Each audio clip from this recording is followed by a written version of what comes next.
The room smelled like stale beer and cigarette smoke that had been soaked into the walls for 30 years. It was November 1993, and the backstage corridor of the Paramount Theatre in New York City was narrow, poorly lit, and crowded with the particular kind of quiet that settles over a space when two people who should not be in the same room end up there anyway. Lou Reed was standing near the far wall, holding a paper cup of black coffee, watching the door. He had not come to watch Nirvana perform. He had come because a mutual acquaintance had suggested, with the particular persistence of someone who genuinely believed in the idea, that the two should meet. Lou had agreed with the casual indifference of a man who had stopped being surprised by much of anything around 1972. He would shake the kid's hand. He would say something brief. He would leave before the second song. That had been the plan.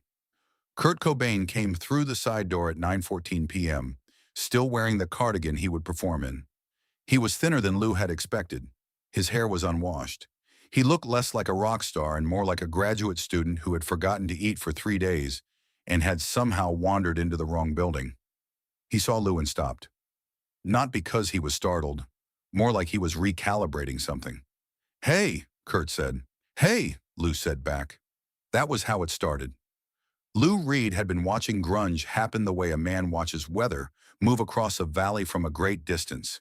He could see the shape of it. He understood the mechanics. He had no particular opinion about whether it would rain. He had said as much in various forms, in various interviews over the past 2 years. The quotes had traveled. They always did. These kids are performing their suffering. There's a difference between having something to say and knowing how to perform the idea of having something to say. That one had made it into Rolling Stone. Someone had made sure Kurt saw it. Whether that someone had good intentions was a question no one had stopped to ask. In the corridor now, Lou studied the younger man with the practiced attention of someone who had spent 5 decades reading rooms and people for the specific frequency of authenticity. It was not a cruel habit. It was simply how Lou Reed moved through the world. He could not help it any more than a piano tuner could stop hearing the wrong notes in a chord. What he saw in Kurt Cobain was harder to read than he had expected. The kid was not performing anything right now. That much was clear. He was standing in a fluorescent hallway holding a bottle of water, and he looked tired in a way that had nothing to do with the tour schedule. Lou took a sip of his coffee. "You saw what I said," Lou offered. It was not quite a question. Kurt nodded slowly. "Yeah. And?" Kurt looked at the floor for a moment, then back up. "I think you're probably right about a lot of people," he said. "I don't know if you're right about me." Lou Reed had been in this business long enough to know when someone was trying to impress him and when someone was simply telling the truth. The difference was subtle but unmistakable, like the difference between a guitar that was almost in tune and a guitar that actually was. He said nothing. "I grew up in Aberdeen," Kurt continued without particular emphasis, as if the name of the town explained something by itself. "It's a logging town in Washington State. Most of the people I knew never left. I had a really specific feeling when I was a kid, like there was something wrong with me that I couldn't name. And then I heard music, and that feeling had a sound." He paused. "I'm not performing that. I don't know how to perform that. It's the only thing I actually know." Lou looked at him for a long moment.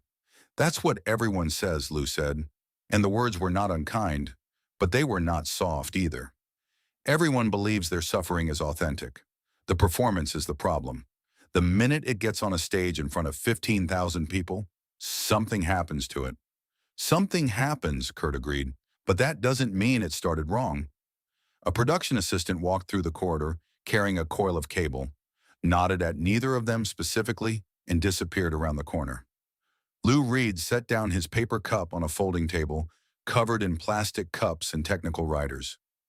"You've got 20 minutes, he said, not as a challenge, more as a simple acknowledgement of time. Kurt looked at him in a way that was not defiant and not acquiescent, and not anything Lou could immediately put a name to. "Okay," Kurt said. Lou Reed found a position in the stage left wing just before the lights went down. He had told himself he would stay for 2 songs. That had been the second plan. The crowd was already at a particular pitch when Nirvana walked out.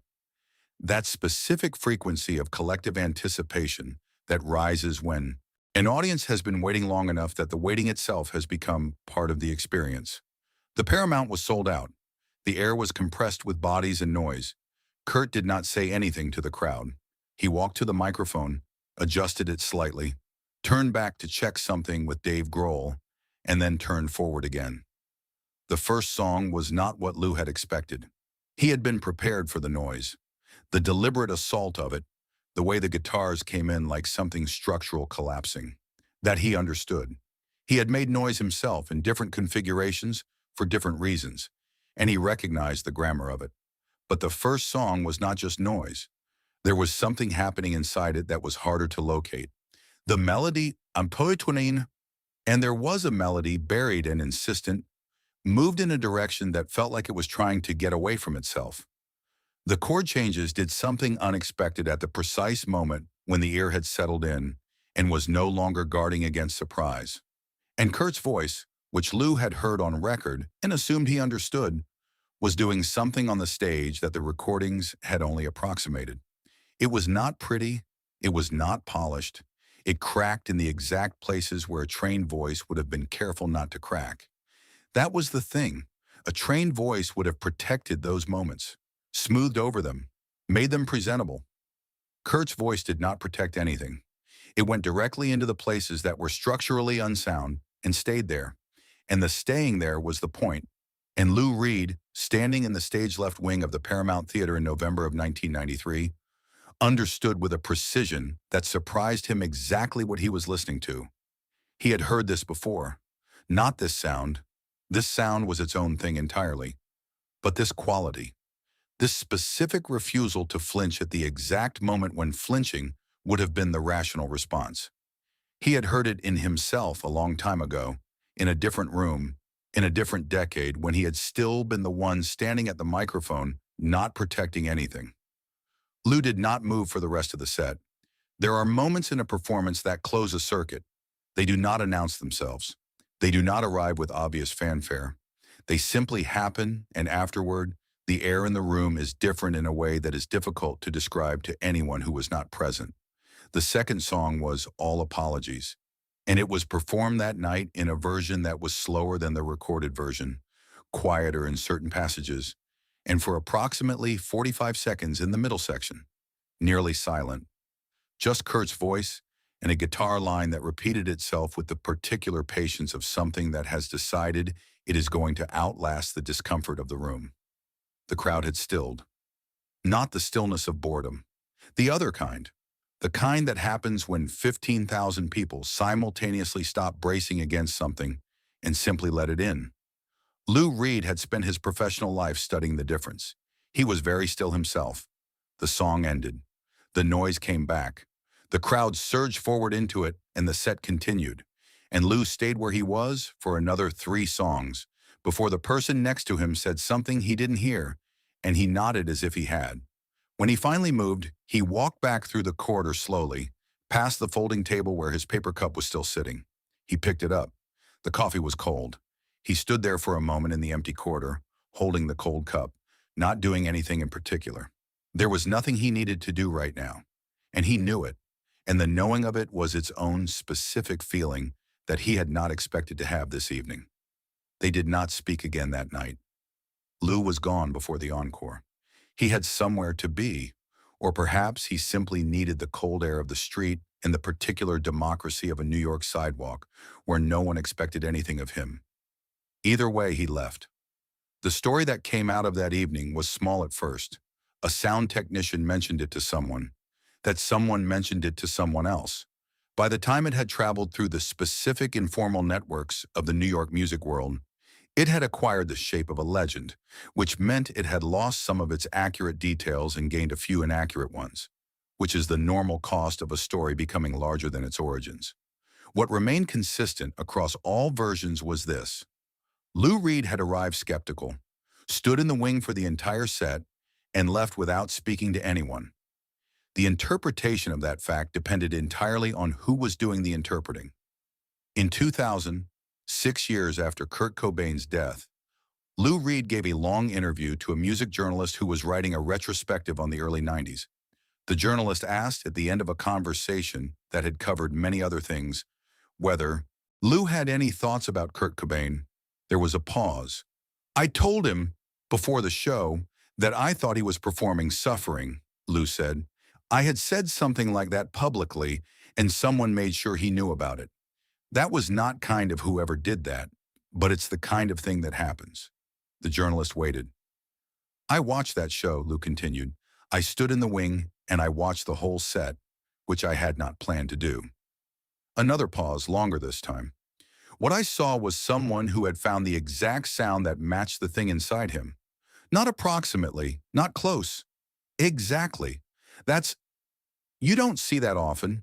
I've been in this business for a very long time, and you don't see that often. He stopped, started again. I was wrong about what I said, or I was right about a general phenomenon and wrong about applying it to him specifically. The distinction matters, but either way, I was wrong about him. The journalist asked if he had ever told Kurt that. No, Lou said. I left that night without saying anything. I thought I would have more time. Everyone thinks they will have more time. He looked out the window of the room where they were sitting. There's a version of that evening where I went back and told him what I'd seen, where I said, you were right and I was wrong, and what you're doing is the real thing. I didn't do that. That's mine to carry. The Paramount Theatre is still standing. The corridor backstage still smells on certain nights like old concrete and something electrical. The folding table is gone. The paper cup is long gone. What remains is harder to locate and easier to lose and impossible to replicate, which is the nature of the kind of thing that happened there. A man who had spent his life refusing to protect himself stood in front of 15,000 people and did not protect himself. And another man who had spent his life knowing the difference watched from the wing and understood what he was seeing and said nothing and left and carried the silence of that omission for the rest of his life.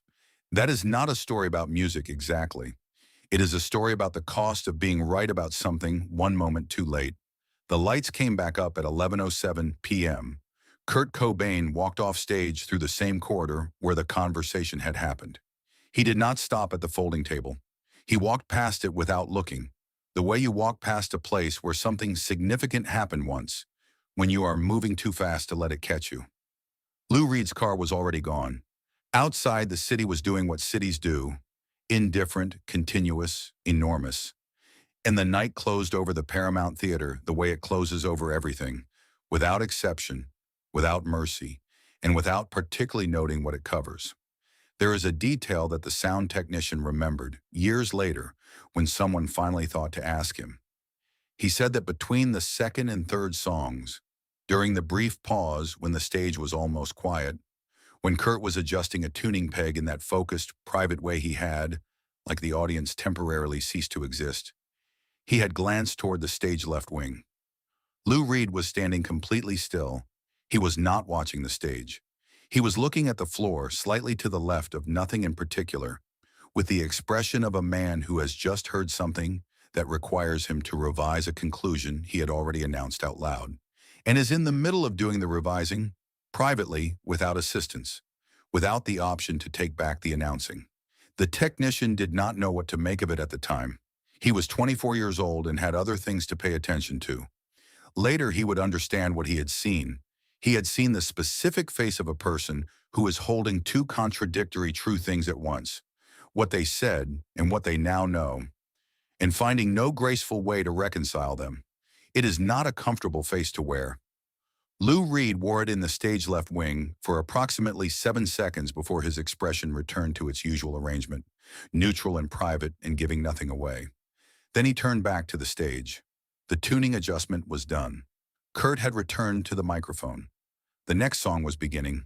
Whatever Lou Reed had just understood, he understood it alone. In the dark, to the sound of 15,000 people leaning forward at once. That is how the real reckonings happen. Not in the conversation, not in the interview years later. In the 7 seconds between songs when the stage is almost quiet and there is nothing left to do but hear the thing you came prepared not to hear. He heard it. He stayed until the end of the set. He never said so, to Kurt or to anyone, until it was too late to say it to the person it was meant for. That is the part of the story that doesn't get easier with the telling.